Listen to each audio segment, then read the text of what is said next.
Hello everyone, कैसे हैं आप सभी लोग। खूब सारे लोग बढ़िया और शानदार होंगे। चलिए आज हम एक नई चैप्टर की शुरुआत करने वाले हैं जिसका नाम है dissolution of the partnership form. ठीक है। अब जो डिसोल्यूशन वर्ड है का मतलब होता है बंद करना, वाइंड अप करना, खत्म करना, टर्मिनेट करना। ठीक है। अब हम किसे खत्म कर रहे हैं, किसे वाइंड अप कर रहे हैं, किसे बंद कर रहे हैं, तो कहता है कि dissolution of the partnership form, यानी जो पार्टनरशिप फर्म है वो बंद होने जा रही है।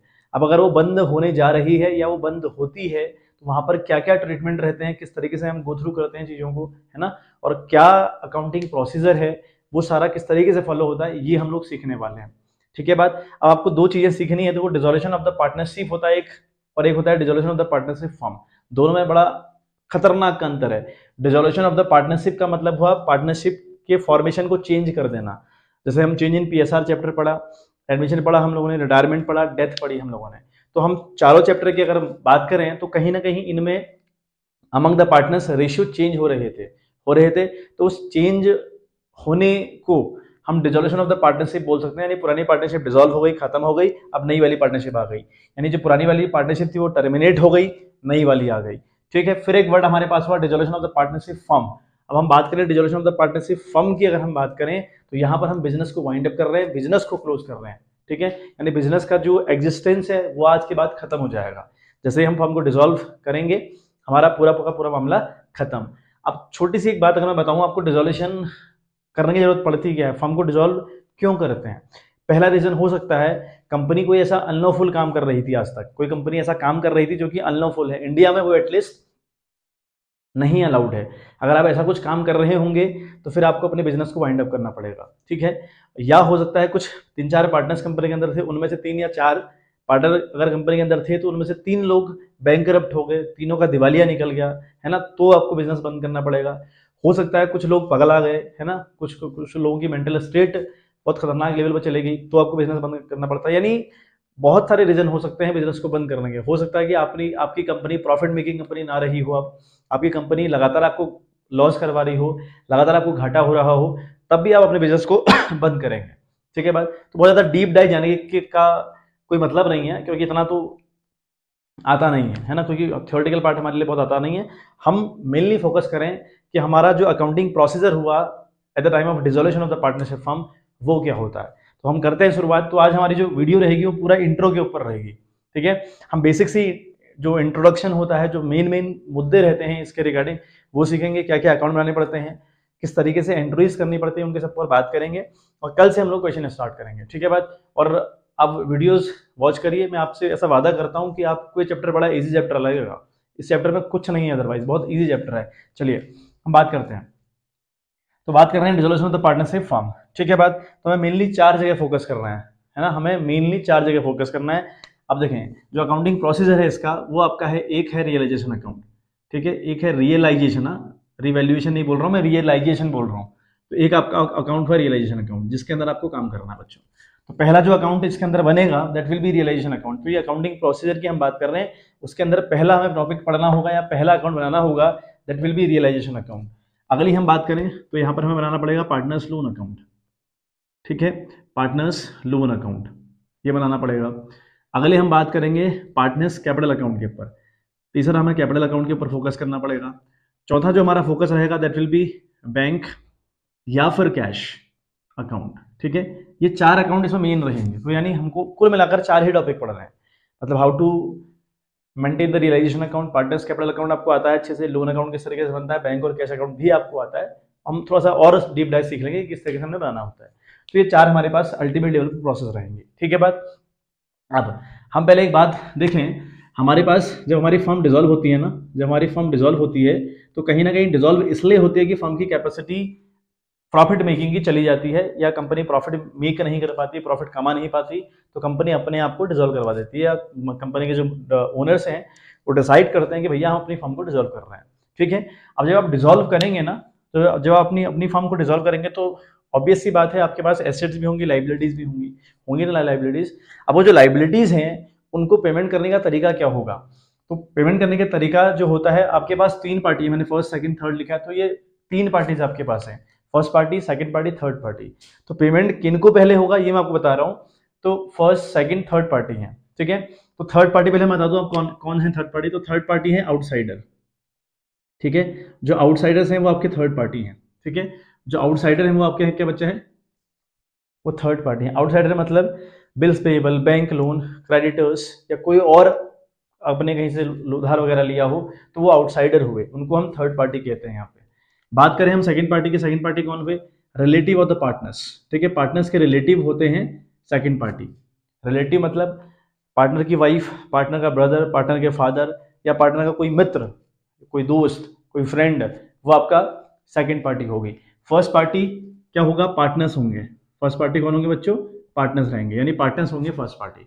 तो हमारे पास तीन पार्टीज कंपनी के अंदर होती हैं जब हम फर्म को डिसॉल्व करवाते हैं, फर्स्ट सेकंड थर्ड। तो फर्स्ट पार्टी हुई पार्टनर्स, सेकंड पार्टी हुई relatives of the partners and third party हुई outsiders, for example creditors, bills payable, bank loan या कोई और लोन, डिवेंचर होल्डर्स, इस तरीके के जो लोग होते हैं वो आपके थर्ड पार्टी के अंदर आते हैं बच्चों, ठीक है बात।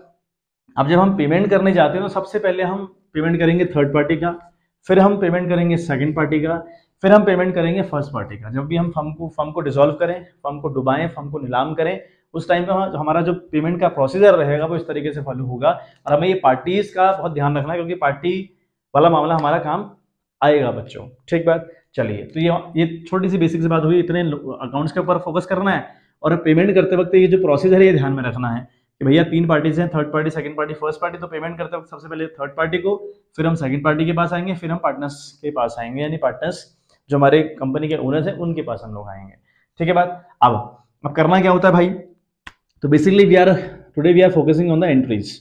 हम आज बात करेंगे कि भैया एंट्री किस तरीके से करनी है, इन चीज़ों की एंट्री किस तरीके से हमने करनी है, आज हम वो सीख रहे हैं, ठीक है। आप देखें, अब आपके पास क्या होता है बच्चों, देखो आपके पास बैलेंस शीट आपको गिवन होती है, मतलब सारी जो अकाउंट की जो प्रोसेस करी जाएगी ना, जो चार अकाउंट के थ्रू हम गो थ्रू करेंगे इस चारों अकाउंट के साथ, तो वो हम लोग करेंगे विद द बैलेंस शीट। तो बैलेंस शीट में हमें दो चीज़ें गिवन होती हैं, एक हमको एसेट्स गिवन होती है, ठीक है, एक हमको लाइबिलिटीज गिवन होती है। तो ये कोई नई बात मैं आपको बता नहीं रहा हूँ, एक लाइबिलिटी गिवन है, एक एसेट्स गिवन है, ठीक है बात। कुछ लाइबिलिटीज आपको गिवन होंगी, कुछ आपको एसेट्स गिवन होंगे।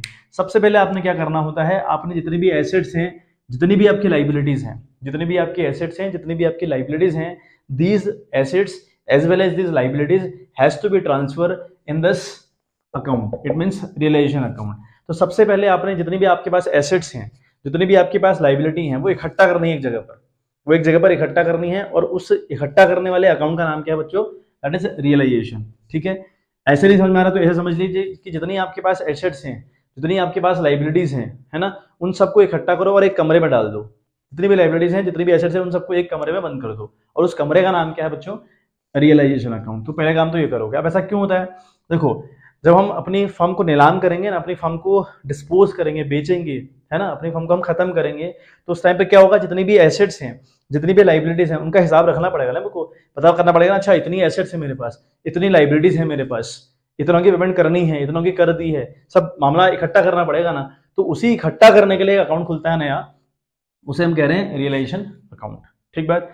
अब इस अकाउंट के अंदर होता क्या है, बेसिकली जो अकाउंट है ना बच्चों, रियलाइजेशन अकाउंट, ये क्या करता है या इसके अंदर क्या होता है। तो इस अकाउंट के अंदर हमने चार काम करने हैं। क्या चार काम करने हैं इस अकाउंट के अंदर, सबसे पहले अपनी जो एसेट्स है वो ट्रांसफर करनी है यहाँ, फिर अपनी जो लाइबिलिटीज है वो ट्रांसफर करनी है, तीसरा काम अपनी जितनी भी एसेट्स हैं, जितनी भी हमारी कंपनी की एसेट्स हैं वो बेचनी है, आप उनको बेच देंगे, बेचकर जो पैसा हम लोग कमाएंगे, फिर उस पैसे से हमने पेमेंट करनी है अपनी लाइबिलिटीज की। समझ में आई बात। तो चार काम इस रियलाइजेशन अकाउंट के अंदर होते हैं। पहला काम हमने सारी एसेट्स भेजनी है, दूसरा काम हमने सारी लाइबिलिटीज भेजनी है, तीसरा काम हमने सारी एसेट्स को डिस्पोज करना है, उनको सेल आउट करना है, चौथा काम हमने अपनी लाइबिलिटीज की पेमेंट करनी है। और पेमेंट करते वक्त हम ध्यान रखें कि पहला हम थर्ड पार्टी को करेंगे, फिर सेकंड पार्टी को, फिर फर्स्ट पार्टी को करेंगे, ठीक है। अच्छा, अब बात करते हैं अपनी एसेट्स भेजने की। हम सबसे पहले यहाँ एसेट्स भेजते हैं। मैंने बताया कि चार काम है।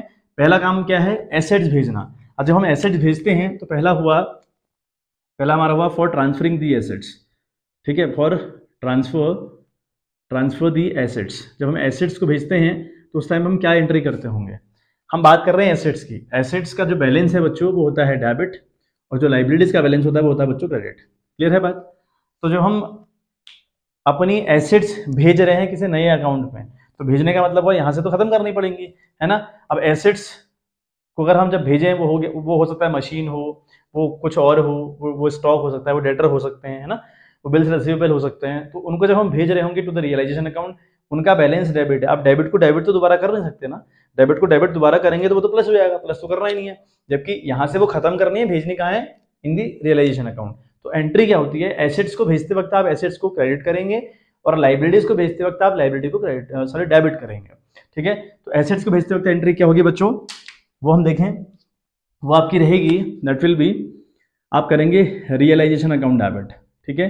इस अकाउंट भेज रहे हैं हम लोग, रियलाइजेशन अकाउंट आप करेंगे डेबिट, ठीक है। और 2 आप करेंगे वेरियस एसेट्स। अभी वेरियस एसेट्स का मतलब हुआ अलग अलग टाइप के एसेट्स रहेंगे, आपके पास सिर्फ एक एसेट थोड़ी होगी, आपके पास फर्नीचर होगा, डेटर होगा, है ना, आपके पास बिल्स रिसीवेबल होगा, या कोई और एसेट्स हो सकती है, लैंड हो सकती है, बिल्डिंग हो सकती है, तो इसलिए मैं वेरियस वर्ड यूज कर रहा हूँ। तो अब यहाँ पर रियलाइजेशन अकाउंट डेबिट करेंगे जितनी भी एसेट्स हैं, to stock, to debtor, to building, to land, to machinery, to furniture, तो इस तरीके से आप लोग भेजने का काम करेंगे, ठीक है। इसे कर देंगे आप क्रेडिट। तो आई होप बात समझ में आ गई होगी कि ऐसे एसेट्स को हम क्रेडिट क्यों कर रहे हैं। उठाकर यहाँ भेजना है तो डेबिट को दोबारा डेबिट अगर आप कर देंगे तो वैल्यू प्लस हो जाएगी, जबकि वैल्यू यहाँ प्लस नहीं करनी, क्योंकि प्लस वाला तो कोई मामला ही नहीं हो रहा है। आप भेज रहे हैं तो भेजते वक्त आपको क्या करना पड़ता है, उस चीज़ को जहाँ भेज रहे होते हैं उसे आपने क्रेडिट करना होता है। तो हमने क्रेडिट कर दिया, वेरियस एसेट्स लिख दिया क्रेडिट और रियलाइजेशन कर दिया। अगर नरेशन की बात करें तो लिखेंगे being assets transfer to the realization account, ये इसकी नरेशन आएगी। तो पहला काम हमने ये करा, ठीक। अब हमको एक नोट याद रखना है, वो नोट क्या याद होगा, वो नोट क्या रहेगा, ये जो बच्चों नोट्स मैं आपको बना रहा हूँ ना, ये नोट्स मैंने आपको सारे सेंड किए हुए हैं टेलीग्राम के चैनल पर। तो टेलीग्राम का चैनल आप सर्च करें, वो आपको मिल जाएगा। टेलीग्राम पर अगर आप जाएंगे ना तो कॉमर्स नॉलेज सेंटर सर्च करिएगा तो आपको मिल जाएगा चैनल, ठीक है। वो बहुत इंपॉर्टेंट है, ज्वाइन कर लीजिएगा। और अगर ऐसे नहीं मिल रहा तो फिर आप यूट्यूब का जो हमारा चैनल है विद द सेम नेम है, कॉमर्स नॉलेज सेंटर, तो वहाँ अबाउट वाले सेक्शन में आप जाइएगा, टेलीग्राम का लिंक अवेलेबल है, उस लिंक पे क्लिक करिए तब भी आप चले जाएंगे। तो इसके मैंने नोट्स पूरे सेंड कर रखे हैं, बट आज समझ लो किस तरीके से हम बात कर रहे हैं। तो ये नोट्स बड़े इंपॉर्टेंट है बच्चे, ये जो बेसिक सी बातें हैं ना ये बड़ी इंपॉर्टेंट है। अगर ये समझ में आ गई तो समझ लीजिए आपका पूरा जो चैप्टर है पक्का समझ में आएगा, वो बहुत बेहतरीन समझ में आएगा। अच्छा, मैंने कहा आपने सारी एसेट्स भेजनी होती हैं कहाँ, इन द रियलाइजेशन अकाउंट, उसके लिए एंट्री करनी होती है realization account debit to various assets, ठीक। अब कुछ एसेट्स ऐसी हैं जो नहीं भेजी जाती, कुछ एसेट्स हैं ऐसी जो नहीं भेजी जाती। कौन से नहीं भेजी जाती, हम बात करें, है ना, यू कैन नॉट ट्रांसफर, है ना, will not transfer, will not, लिख दे रहा हूँ, विल नॉट ट्रांसफर, हम किसे किसे ट्रांसफर नहीं करेंगे, ठीक है। ट्रांसफर हम नहीं करेंगे, एक हम नहीं करेंगे कैश को, एक हम नहीं करेंगे बैंक को, ठीक है, एक हम नहीं करेंगे बैंक को, ठीक है, एक हम नहीं करेंगे फिक्टिशियस एसेट्स को, ठीक है, फिक्टिशियस एसेट्स को भी हम लोग नहीं करेंगे। अब जो फिक्टिशियस एसेट्स होते हैं वो क्या होती है मैं आपको बता दूं, विल नॉट ट्रांसफर कैश, हम कैश को ट्रांसफर नहीं करेंगे, बैंक को नहीं करेंगे, फिक्टिशियस एसेट्स को नहीं करेंगे। कैश समझ में आ रहा है, क्यों कैश तो समझ में आ रहा है ना क्या होता है, बैंक समझ में आ रहा है ना क्या होता है। देखें, मैंने कहा हम उन एसेट्स को सेंड नहीं करेंगे, ठीक है, जो कैश होगा, बैंक होगा या फिक्टिशियस एसेट्स होगा। अब कैश को क्यों ट्रांसफर नहीं कर रहे हो भैया, कैश ऑलरेडी लिक्विड फॉर्म में है, वो ऑलरेडी कैश के फॉर्म में है ना, है कि नहीं है। दूसरा, क्या कैश को बेचकर पैसा कमाना पॉसिबल है, आप कहोगे नहीं है सर। तो जिन चीजों को बेचकर पैसा कमाना पॉसिबल नहीं है वो चीजें यहां ट्रांसफर नहीं होती है। समझ में आ गई बात, सिंपल सी भाषा में याद रखिए, जिन चीजों को बेचकर पैसा कमाना पॉसिबल नहीं है वो रियलाइजेशन अकाउंट में ट्रांसफर नहीं होती है। तो उनमें से कैश है ऐसा, कैश को बेच दोगे आप, अगर आपके पास 100 का नोट है, 100 का नोट बेचकर 200 कमा लोगे क्या, नहीं कमा सकते ना। सेम कहानी बैंक के साथ है। अब फिक्टिशियस एसेट्स क्या होती हैं, ऐसी एसेट्स जो रियलिटी में एसेट्स है ही नहीं, फिर भी आपने अपनी बैलेंस शीट में एसेट साइड दिखाई हुई है। वो क्या क्या होती हैं, एक होता है आपका प्रॉफिट एंड लॉस अकाउंट का बैलेंस, एसेट साइड आप दिखा रहे हो प्रॉफिट एंड लॉस अकाउंट का बैलेंस, ठीक है। अब asset side profit and loss account का बैलेंस दिखाना is the pure indication for the loss. आपको लॉस हुई पड़ी है और लॉस आप एज एन एसेट्स यहाँ पे शो कर रहे हो, करते हैं एसेट साइड में हम शो, उसे हम कहते हैं फिक्टिशियस एसेट, तो एसेट्स है ही नहीं, फिर भी आप एसेट के तौर पर यहाँ पे दिखा रहे हो, तो उसको नहीं भेजोगे आप। एक यहाँ पर होता है डेफर्ड रेवेन्यू एक्सपेंडिचर के नाम से आता है, वो नहीं भेजोगे आप। एक होता है आपका एडवर्टाइजमेंट सस्पेंस अकाउंट।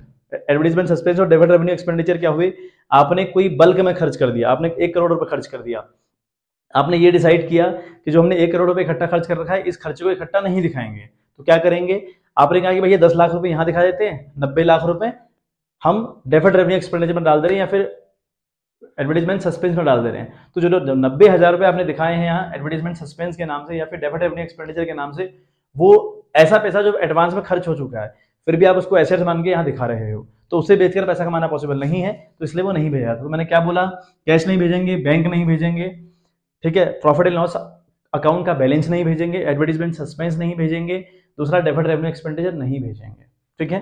आ गई बात समझ में? तो इनको हम ट्रांसफर नहीं कर सकते हैं। किनको? जो मैंने एसेट्स आपको बताई फिक्टिशियस एसेट्स, और ये फिक्टिशियस एसेट्स को ट्रांसफर नहीं करते फिर इनका फिर करते क्या है? ये फिक्टिशियस एसेट्स ट्रांसफर होती हैं या अमंग दी पार्टनर्स बढ़ जाया करती हैं। कहाँ? पार्टनर्स कैपिटल अकाउंट में। प्रॉफिट एंड लॉस का बैलेंस हो गया, डेफर्ड रेवेन्यू एक्सपेंडिचर हो गया, है ना, या एडवर्टाइजमेंट सस्पेंस अकाउंट हो गया, वो आप अमंग द पार्टनर्स बांट दोगे इन दी कैपिटल अकाउंट। क्लियर हो गई होगी बात? चलिए अब हम बात करते हैं सेकंड वाली, ठीक है, फॉर ट्रांसफर द लाइबिलिटीज। हम बात करें लाइबिलिटीज में कौन कौन सी चीजें हम भेजेंगे फॉर ट्रांसफर, ठीक है, ट्रांसफर दी लाइबिलिटीज। तो अगर हम बात करें लाइबिलिटीज में हम कौन कौन सी चीजें ट्रांसफर कर रहे हैं, कौन कौन सी चीजें नहीं कर रहे। पहले तो हम अगर ट्रांसफर करें एंट्री की, मैं कह रहा हूँ सारी जितनी भी आपकी लाइबिलिटीज हैं, ठीक है, रिलेटेड टू द थर्ड और सेकंड पार्टी, जितनी भी आपकी लाइबिलिटीज हैं related to the third party और सेकंड पार्टी। थर्ड पार्टी मतलब बाहर के लोग और सेकंड पार्टी मतलब पार्टनर्स के रिलेटिव, इन दोनों को आप रियलाइजेशन अकाउंट में ट्रांसफर करेंगे। जो फर्स्ट पार्टी यानी जो फर्स्ट पार्टी स्वयं पार्टनर है, खुद पार्टनर है, उनको आप रियलाइजेशन अकाउंट में ट्रांसफर नहीं करते। क्यों नहीं करते? भैया इनका जो हिसाब है ना बन तो रहा है पार्टनर्स कैपिटल के तौर पर, इनका जो हिसाब है पार्टनर्स का बन तो रहा है कैपिटल के तौर पर। अगर किसी पार्टनर ने फर्म को लोन दिया हुआ है, अगर किसी पार्टनर ने फर्म को लोन दे रखा है तो वो भी नहीं यहाँ भेजेंगे, क्योंकि वो फर्स्ट पार्टी से बिलोंग कर रहा है ना, फर्स्ट पार्टी से बिलोंग। और दूसरा रीजन ये भी कह सकते हो भाई लोन अकाउंट तो आप बना रहे हो ना, पार्टनर्स लोन अकाउंट तो बना रहे हो ना आप, तो इनको नहीं भेजोगे। जिन अकाउंट्स को आप बना रहे हो उनको आप भेज भी नहीं सकते। तो लाइब्रेरीज में कौन कौन नहीं भेजनी है? पार्टनर्स के से जो रिलेट करेंगे उनको नहीं भेजना है। पार्टनर से रिलेट क्या करता है? पार्टनर की कैपिटल को रिलेट करना है। पार्टनर की कैपिटल होती है ना फर्म के अंदर, उसको आप नहीं भेजेंगे। दूसरा आप क्या नहीं भेजेंगे? पार्टनर ने स्वयं अगर लोन दिया होगा फर्म को, वो नहीं आएगा। मतलब पार्टनर से रिलेटेड कोई भी चीज होगी वो नहीं आएगी, ठीक है। पार्टनर से रिलेटेड ना हो वो, मतलब स्वयं पार्टनर से रिलेटेड ना हो। हाँ, उसकी वाइफ का लोन हो, उसके भाई का लोन हो, उसके फादर का लोन हो, वो तो जाएगा क्योंकि वो सेकंड पार्टी है। मैंने क्या कहा कि सेकंड पार्टी और थर्ड पार्टी तो सेंड होती है इन दी रिलेशन अकाउंट, लेकिन स्वयं फर्स्ट पार्टी खुद से फर्स्ट पार्टी ट्रांसफर नहीं की जाती, ठीक है बात। आई होप समझ में आ गया होगा बात। तो अब हम लिखेंगे यहाँ पर फॉर ट्रांसफर दी लाइबिलिटीज। तो क्या लाइबिलिटी का बैलेंस हुआ बच्चों? क्रेडिट हुआ, तो इनको डेबिट करेंगे आप। तो अब आप एंट्री करेंगे, ठीक है, वेरियस लाइबिलिटीज, ठीक है, वेरियस लाइबिलिटीज अकाउंट आपने डेबिट किया और 2 आपने किया रियलाइजेशन। थोड़ा सा बेटा आज की जो वीडियो है वो लेंथी हो सकती है रियलाइजेशन, तो क्योंकि अब इंट्रो पूरा खत्म करना पड़ेगा एक ही वीडियो में, तो ये एंट्री हो गई। तो being liabilities transfer to the realization account, ये हमारी नरेशन आएगी बच्चों, ठीक है बात। तो होप इतना मतलब समझ में आ गया होगा। अब एक नोट के ऊपर बात करते हैं कि हम क्या नहीं भेज सकते। मैंने आपको खैर बता दिया क्या नहीं भेज सकते, मैंने आपको बता दिया है क्या नहीं भेज सकते, मतलब जो फर्स्ट पार्टी से बिलोंग करेगा वो आप नहीं भेज सकते। अब कुछ और भी चीज़ें हैं जो नहीं भेजनी होती हैं, वो देखें क्या है, ठीक है। तो इसमें एक पहले है जनरल रिजर्व, ठीक है, एक है आपके पास है जनरल रिजर्व। जनरल रिजर्व आप कभी नहीं भेजेंगे, ठीक है, जनरल रिजर्व आप कभी नहीं भेजेंगे। जनरल रिजर्व बैलेंस शीट में दिखाते हैं ना हम लोग लाइबिलिटी साइड। अगर हम बात करें लाइबिलिटी साइड की तो यहाँ पर WCR एक रिजर्व, IFR दूसरा रिजर्व, है ना, और जनरल रिजर्व तीसरा। ये रिजर्व तो मुख्य रहते हैं। यहाँ पर कई बार प्रॉफिट एंड लॉस का बैलेंस भी आपको दिया हो सकता है, प्रॉफिट एंड लॉस अकाउंट भी आपको दिखा देगा ऐसा क्वेश्चन, दिखाता ना क्वेश्चन ऐसे प्रॉफिट एंड लॉस का बैलेंस भी।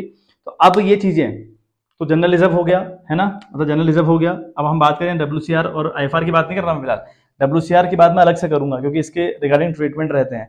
IFR की बात थोड़ा सा अलग है, ये फिलहाल हम बात करें GR की, यानी जनरल रिजर्व हो गया, दूसरा प्रॉफिट एंड लॉस का बैलेंस हो गया, प्रॉफिट एंड लॉस का बैलेंस हो गया, मतलब जनरल रिजर्व हो गया या फिर प्रॉफिट एंड लॉस का बैलेंस हो गया। एंड मैं लिख दे रहा हूँ एंड WCR भी हम नहीं भेजते, कुछ सर्कमटेंसेस हैं इसकी, मैं आपको समझाऊंगा अभी। WCR का हम अलग से ट्रीटमेंट सीखेंगे, बट 90% केस में ये भी नहीं भेजा जाता, ठीक है। तो मैंने लिखा general reserve, profit and loss account and WCR will not be transferred, ठीक है, विल नॉट बी ट्रांसफर, ये ट्रांसफर नहीं होंगी बच्चों, ठीक है, विल नॉट बी ट्रांसफर, ठीक है बात, ये ट्रांसफर नहीं की जाती। अब जनरल रिजर्व तो ट्रांसफर नहीं करते, फिर करते क्या है, फिर इसको among the partners in the old ratio बांट देते हैं। यहाँ भी डिसोल्यूशन में भी हम इसको बांट देंगे। बात करें प्रॉफिट एंड लॉस अकाउंट की, ये क्या है, liability side profit and loss account का शो होना is the indication of profit. अब अगर ये प्रॉफिट है तो ये प्रॉफिट अमंग द पार्टनर्स बांट दिया जाएगा इन दी ओल्ड रेशियो, ठीक है बात करें WCR की, WCR के रिगार्डिंग में मैं फिर कह दूँ ट्रीटमेंट हो सकते हैं, वो ट्रीटमेंट समझाऊंगा अभी आपको, लेकिन 90% चांसेस है कि ट्रीटमेंट नहीं होगा। अब अगर इसके WCR के रिगार्डिंग कोई भी ट्रीटमेंट आपको एडजस्टमेंट के अंदर ना देखने को मिले तो आप इसको अमंग द पार्टनर्स बांट दिया करेंगे, ठीक है बात। अब रही बात IFR क्यों नहीं भेज रहे भाई, IFR तो रिजर्व है। अब देखें मैं आपको एक बहुत इंपॉर्टेंट बात लिखवाने वाला हूँ। IFR यहाँ पर इन्वेस्टमेंट आपको दिया होगा ना, ठीक है, ये इन्वेस्टमेंट होगा, उसी के अगेंस्ट आईएफआर बनाते हैं हम लोग, समझना इस बात को आराम से। हाँ, मैं कह रहा हूं कि भैया आपका इन्वेस्टमेंट होगा, इन्वेस्टमेंट के अगेंस्ट आपने आईएफआर क्रिएट कर रखा है, ऐसा ही होता है ना, मतलब किसी एसेट्स के रिगार्डिंग आपने कोई रिजर्व क्रिएट किया हुआ है या नहीं किया हुआ है। ऐसे ही हम कई बार, अब मैं आपको एक और टर्म में बता दूं, आप लिखते हैं डेटर, आपने लिखा अंदर, मान लिया 1 लाख का लिखा डेटर आपने, और आप फिर लेस करते हैं, होता ना, आपने देखा होगा ना पीबीडी, 10,000 रुपये पीबीडी दिखाया इसने और बाहर लिखा 90,000 रुपये, इस तरीके से कुछ होता नहीं आपका, देखा होगा, याद आ रहा होगा ना। तो ये कुछ टर्म है, इनको सीखिए। क्या ये जो इन्वेस्टमेंट है ना, इन्वेस्टमेंट के अगेंस्ट आईएफआर क्रिएट कर रखा है, तो आप क्या करेंगे, इन्वेस्टमेंट को तो आप ट्रांसफर करेंगे इन दी रियलाइजेशन अकाउंट, एसेट्स मानते हुए, करेंगे नहीं करेंगे। अब जो ये आईएफआर है ना, ये जो आईएफआर है, ये IFR as a liability transfer होगा इस तरीके से, various liability account to relation कहा ना मैंने। तो आपने क्या सीखा, हमने क्या सीखा कि अगर किसी एसेट्स के खिलाफ कोई रिजर्व बनाया हो या किसी एसेट्स के अगेंस्ट कोई रिजर्व बनाया हो, तो एसेट्स को एसेट्स मानते हुए ट्रांसफर करिए उसकी बुक वैल्यू पर, यानी जिसकी जितनी उसकी प्योर वैल्यू है उस पर उसको ट्रांसफर कर दीजिए, और जो उसके खिलाफ आईएफआर मेंटेन कर रखा है उस आईएफआर को लाइबिलिटी मानते हुए ट्रांसफर कर दीजिए इस एंट्री के तहत। ठीक है बात। अगर डेटर के खिलाफ पीवीडी बनाया है तो डेटर ट्रांसफर होगा कहाँ, एसेट्स मानते हुए, रिलेशन टू वेरियस एसेट्स वाली एंट्री में डेटर ट्रांसफर होगा यहाँ एसेट्स मानते हुए, कितने से, 1 लाख से, प्योर वैल्यू से ट्रांसफर हो जाएगा। ऐसा नहीं कि आप 90 से उसको ट्रांसफर कर रहे हैं, नहीं, आप उसको 1 लाख से ट्रांसफर करेंगे। ठीक, और जो पीबीडी है उस पीबीडी को आप लाइबिलिटी मानते हुए ट्रांसफर करेंगे, इस पीबीडी को आप लाइबिलिटी मानते हुए ट्रांसफर करेंगे, कितने से, 10,000 से। तो ये बहुत इंपॉर्टेंट बात है, अगर किसी इन्वेस्टमेंट या किसी डेटर या किसी भी एसेट्स के रिगार्डिंग कोई रिजर्व क्रिएट किया हो, तो जो एसेट्स है उसको उसकी बुक वैल्यू पर, यानी उसकी प्योर वैल्यू पर ट्रांसफर करिए, और जो उसके खिलाफ रिजर्व बनाया हुआ है उस रिजर्व को एज अ लाइबिलिटी मानते हुए ट्रांसफर कर दीजिए। ठीक है बात, आई होप मुद्दा क्लियर हो गया होगा। ठीक है बात, चलिए आगे हम लोग बढ़ते हैं। इसका स्क्रीनशॉट अगर आप लेना चाहें बच्चों, एक बार ले लें आप स्क्रीनशॉट। फिर मैंने कहा ना कि डब्ल्यूसीआर के रिगार्डिंग थोड़ा ट्रीटमेंट बताना है आपको, बता देता हूँ, है ना। मैंने बोला यहाँ मैंने लिखा है जनरल रिजर्व हो गया, प्रॉफिट एंड लॉस अकाउंट हो गया, डब्ल्यूसीआर हो गया, विल नॉट बी ट्रांसफर। यहाँ मैंने लिखा कि ट्रांसफर तो नहीं होता है, आईएफआर तो नहीं होता, मैंने आपको बता दिया आईएफआर क्यों नहीं होता।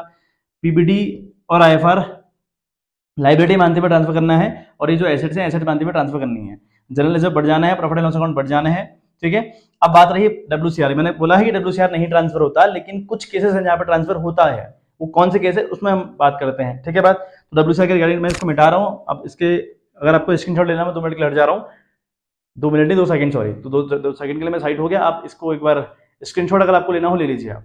ठीक है, चलिए अब हम बात करते हैं डब्ल्यूसीआर की, कि डब्ल्यूसीआर का आखिर में मुद्दा अब रहता क्या है, डब्ल्यूसीआर के साथ हम करते क्या हैं। देखें, अगर हम बात करें डब्ल्यूसीआर, मतलब डब्ल्यूसीआर का मतलब होता है वर्कमैन कंपनसेशन रिजर्व। अब ये जो डब्ल्यूसीआर है, ठीक है, डब्ल्यूसीआर की 3 कंडीशन, 2 मेजर कंडीशन है, या तो क्लेम होगा, अब यार नॉट क्लेम, है ना, क्लेम विल टेक प्लेस या claim will not take place, ऐसे भी याद करते हैं। मैं क्लेम लिख दिया, एक में नॉट क्लेम लिख दिया, तो समझ जाइएगा, इंग्लिश समझ जाइएगा मेरी, है ना, सीखना है आपको, मुद्दा सीखिए। अब देखें, अब आपके माइंड में अगर ये कंफ्यूजन आ रहा ना कि डब्ल्यूसीआर भी तो क्रिएट किया गया है किसी चीज के लिए, तो ये ट्रांसफर क्यों नहीं हो रहा है ना। सुने आप बात, ये जो डब्ल्यूसीआर है किसी एसेट्स के अगेंस्ट नहीं बनाया गया, डब्ल्यूसीआर किसी एसेट्स के अगेंस्ट नहीं बनाया गया, जैसे आईएफआर किसी इन्वेस्टमेंट के अगेंस्ट बनाया गया, पीबीडी डेटर के अगेंस्ट बनाया गया, तो डब्ल्यूसीआर थोड़ी बनाया गया। डब्ल्यूसीआर तो बनाया गया है अपने वर्कर्स के लिए, कि अगर मेरे वर्कर्स को चोट आ गई वो क्लेम करेंगे कंपनी के ऊपर क्लेम करेंगे, अगर तो फिर कंपनी को पेमेंट करनी पड़ेगी, अगर पेमेंट करनी पड़ेगी तो कंपनी के ऊपर बर्डन आएगा, तो बर्डन से बचने के लिए कंपनी ने डब्ल्यूसीआर क्रिएट किया हुआ है। ठीक है बात, तो अब अगर क्लेम होता है ना, अगर क्लेम होता है, क्लेम टेक प्लेस होता है, अगर मैं लिख दे रहा हूँ क्लेम अगर टेक प्लेस होता है, क्लेम अगर होता है तो क्या करेंगे, और क्लेम नहीं होता तो क्या करेंगे। सपोज करें, है ना, देखिए आपके पास जो डब्ल्यूसीआर है वो आपके पास, तो चलो ऐसे लिख दे रहा हूँ मैं इसको, यहाँ पे देखो आप एक कंडीशन, इसकी कंडीशन समझिएगा। डब्ल्यूसीआर हमारे पास है 10,000 रुपये, सपोज करो आप, डब्ल्यूसीआर हमारे पास कितना है बच्चों, 10,000 रुपये, क्लेम तो हुआ ही नहीं है, क्लेम तो हुआ ही नहीं है, मतलब क्लेम नहीं हुआ, कैसे पता चलेगा हमको, बैलेंस शीट में डब्ल्यूसीआर दिया रहेगा, नीचे किसी भी एडजस्टमेंट में डब्ल्यूसीआर के रिगार्डिंग कोई बात क्वेश्चन ने नहीं करी होगी, तो आप लोग क्या करेंगे, इस डब्ल्यूसीआर को among the partners in the old ratio बांट देंगे, यानी इस डब्ल्यूसीआर को अब रियलाइजेशन अकाउंट में ट्रांसफर आप नहीं करेंगे। क्लियर है बात, इस डब्ल्यूसीआर को आप रियलाइजेशन अकाउंट में ट्रांसफर नहीं करेंगे, क्या करेंगे फिर इसका अमंग द पार्टनर्स बांट देंगे, कब, जब क्लेम होगा ही नहीं। ठीक, अब अगर क्लेम होता है, तो बच्चों 3 कंडीशंस हैं, अब अगर क्लेम होता है तो 3 कंडीशन है। पहली कंडीशन है इक्वल, इक्वल क्लेम होगा। अगला कंडीशन है लेस देन क्लेम होगा। अगली कंडीशन है मोर देन। है कि नहीं है बताओ, प्रैक्टिकल कंडीशन है कि नहीं है ये 3 कंडीशंस हैं। इक्वल मतलब 10,000 का क्लेम हुआ, मेरे पास WCR जो है वो 10,000 पड़ा हुआ है, उतना ही क्लेम हुआ। अब एक है 7 का क्लेम हुआ, 3 का नहीं हुआ मतलब, है ना। और मोर देन आपके पास है 15,000 का क्लेम हुआ। ये कुछ कंडीशंस हैं अब WCR के रिगार्डिंग, ठीक है। एक कहानी मैंने क्या बताई कि क्लेम होगा ही नहीं, क्लेम होगा ही नहीं। अगर क्लेम नहीं हुआ तो क्या करना है भाई, among the partners in the old ratio आपको ये डिस्ट्रीब्यूट कर देना है अमंग द पार्टनर्स। क्लियर है बात। अब अगर क्लेम होगा तो क्लेम की 3 प्रैक्टिकल कंडीशन है, कोई बुकिश नॉलेज नहीं है, कोई थ्योरेटिकल पार्ट नहीं है, बिल्कुल प्रैक्टिकल सिचुएशन है। क्या होगा, क्लेम हो सकता है 10,000 के इक्वल हो, 10,000 से कम हो, 10,000 से ज्यादा हो, होगा ना। अब अगर मान लिया इक्वल क्लेम होता है, क्लेम हो गया भैया अब इक्वल 10,000 का, आप क्या करें भैया। अब अगर क्लेम हो गया 10,000 का तो क्या करेंगे आप, अब आप WCR को लाइबिलिटी मानते हुए रियलाइजेशन अकाउंट में ट्रांसफर करेंगे, क्योंकि इसके रिगार्डिंग क्लेम उठा पड़ा है, ठीक है। तो अब इसकी एंट्री क्या होगी, इस केस में इसकी एंट्री क्या होगी, WCR अकाउंट डेबिट जाएगा विथ ₹10,000, ठीक है, और 2 चला जाएगा रियलाइजेशन। ये एंट्री अब होगी इस तरीके से, मतलब अब इसको हम लाइबिलिटी मानते हुए ट्रांसफर कर देंगे, ठीक है बात। क्यों, क्योंकि क्लेम हुआ है भैया, इक्वल क्लेम हुआ है। अगला क्या है, लेस देन क्लेम हुआ है। यहाँ पर क्या करें, यहाँ पर आप फर्स्ट वाले केस की एंट्री हुई, ये सेकंड केस की एंट्री है, क्या WCR अकाउंट आप डेबिट करेंगे, है ना, विथ ₹10,000। 2 करेंगे आप रियलाइजेशन, 2 करेंगे आप रियलाइजेशन, है ना, कितना 7,000। क्लेम कितने का उठा, 7 का क्लेम उठा ना। अब बच गया 3,000 रुपये। अब अगर 3,000 बच गया है तो ये पार्टनर्स कैपिटल अकाउंट में चला जाएगा, ठीक है, ये चला जाएगा पार्टनर्स कैपिटल अकाउंट में। क्लियर है बात, 3,000 रुपये यहाँ चला जाएगा, ठीक है, क्योंकि क्लेम लेस देन आया है। अच्छा अगली वाली एंट्री देखें, क्लेम हुआ मोर देन, यानी आपका क्लेम हो गया 15,000 रुपये। आप क्या करें भाई, अब तो क्लेम मोर देन वाला क्लेम हो गया, तो अब आप क्या करेंगे, अब एंट्री करेंगे इस केस में WCR account debit 10,000, to realization करेंगे 10,000, 15 नहीं करेंगे आप, ठीक है।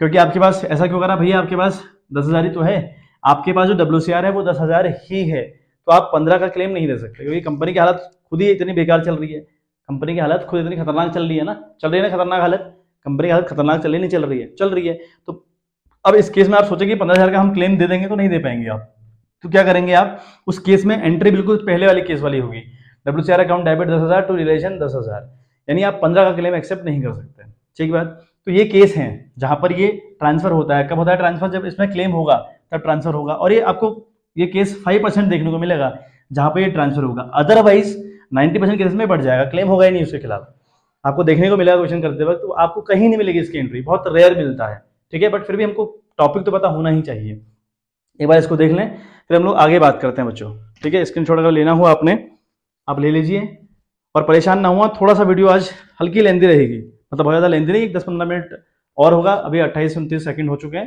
सॉरी मिनट हो चुके हैं, तो कुछ थोड़ा बहुत मामला और रहेगा, उसके ऊपर हम बात करते हैं बच्चों, ठीक है बात। तो इतनी बात हमारी हो गई, ठीक है।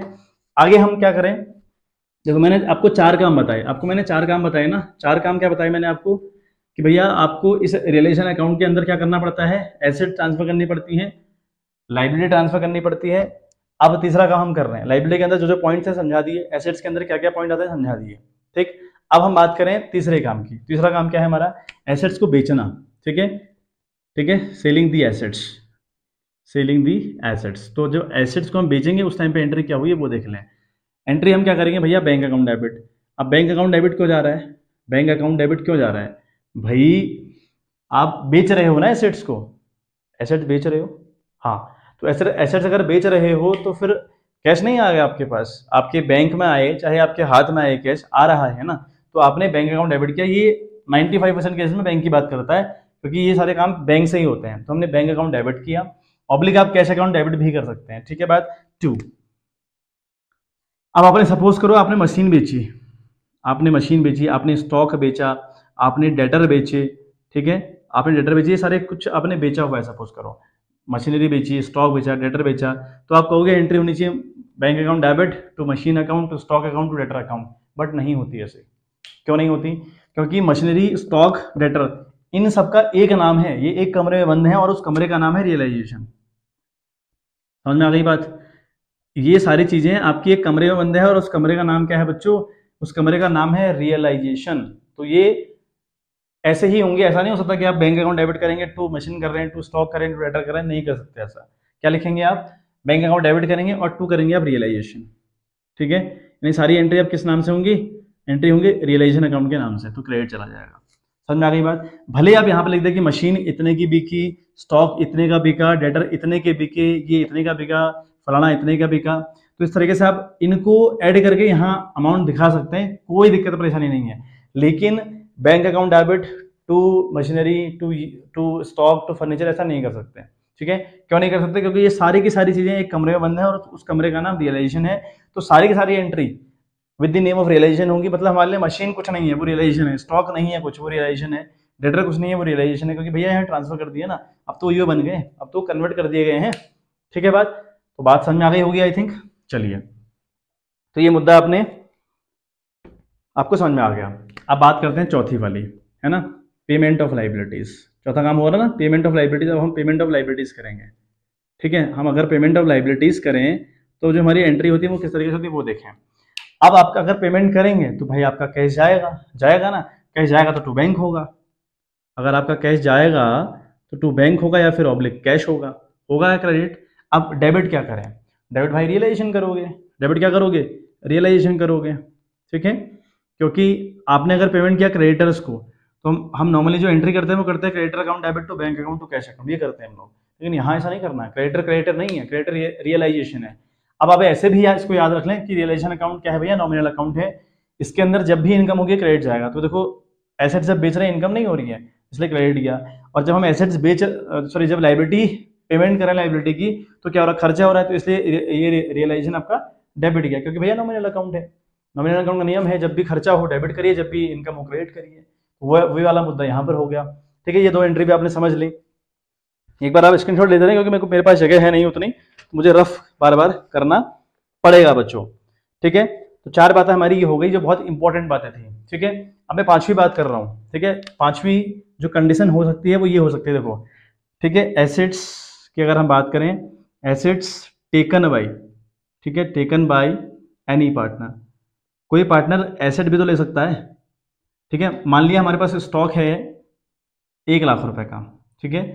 हमारे पास कोई एक्स है पार्टनर, उसने कहा यार 50,000 का स्टॉक मैं ले रहा हूँ, 50,000 का स्टॉक मैं ले रहा हूँ, बाकी आप बेच देना। ऐसा भी तो हो सकता है या नहीं हो सकता, हो सकता है ना ऐसा।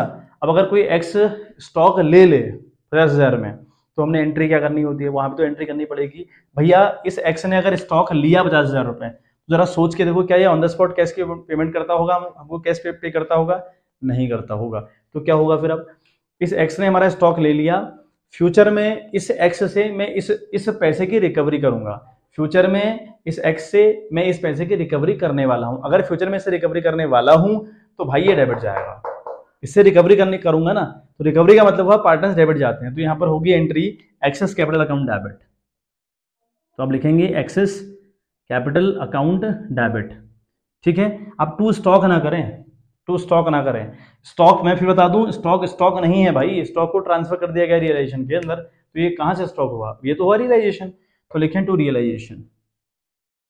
समझ में आ रही है बात, ये हो गया रियलाइजेशन अकाउंट, तो ये आपका क्रेडिट चला गया। क्लियर है बात। चलिए अब छठी बात हम लोग करें, जो आखिरी और अंतिम बात होगी आज की, वो ये है कि एनी लाइबिलिटी, है ना, एनी लाइबिलिटी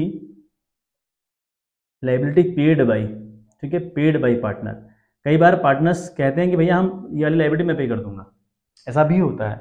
फॉर एग्जाम्पल हमारा कोई बैंक लोन था, हमारा एक बैंक लोन था 60,000 रुपए का, वो वाई ने बोला कि मैं पे कर दूंगा, वाई ने बोला कि इसको भाई मैं पे कर दूंगा, तुमने कहा ठीक है यार कर देना पे, वाई ने बोला मैं पे कर दूंगा कोई दिक्कत नहीं है। तो बैंक लोन था 60,000 रुपए, अब पे किसने करा, वाई ने।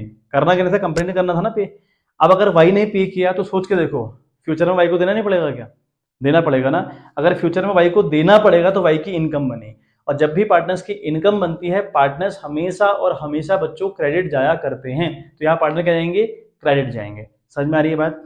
चलिए तो यहाँ पर हम क्या करेंगे, देखें यहाँ पर अगर हम बात करें ना क्रेडिट की, तो वाइज कैपिटल अकाउंट है ना, वाइज कैपिटल अकाउंट आपका क्रेडिट जाएगा, ठीक है, ये क्रेडिट जाएगा टू वाइज कैपिटल अकाउंट। अब डेबिट ढूंढें, अब डेबिट क्या जाएगा भाई, डेबिट ऑप्शन ही नहीं है कुछ, रियलाइजेशन करिए, है ना, कोई ऑप्शन नहीं है आपके पास, रियलाइजेशन करिए, क्योंकि जो बैंक लोन है वो बैंक लोन डेबिट जाना चाहिए था। अदरवाइज अगर हम बात करते हैं ना इस तरीके से कि भैया अगर हम पे कर रहे होते हैं तो हम करते हैं bank loan account debit to wise loan wise capital account कर लेते हैं अगर वाई पे करता इन जनरल। लेकिन अगर हम डिसोल्यूशन कर रहे हैं तो वहां पर बैंक लोन है ही नहीं। बैंक लोन तो बन गया रियलाइजेशन, सारी एसेट सारी लाइबिलिटी कन्वर्ट हो चुकी है ना, वो बन चुकी है रियलाइजेशन।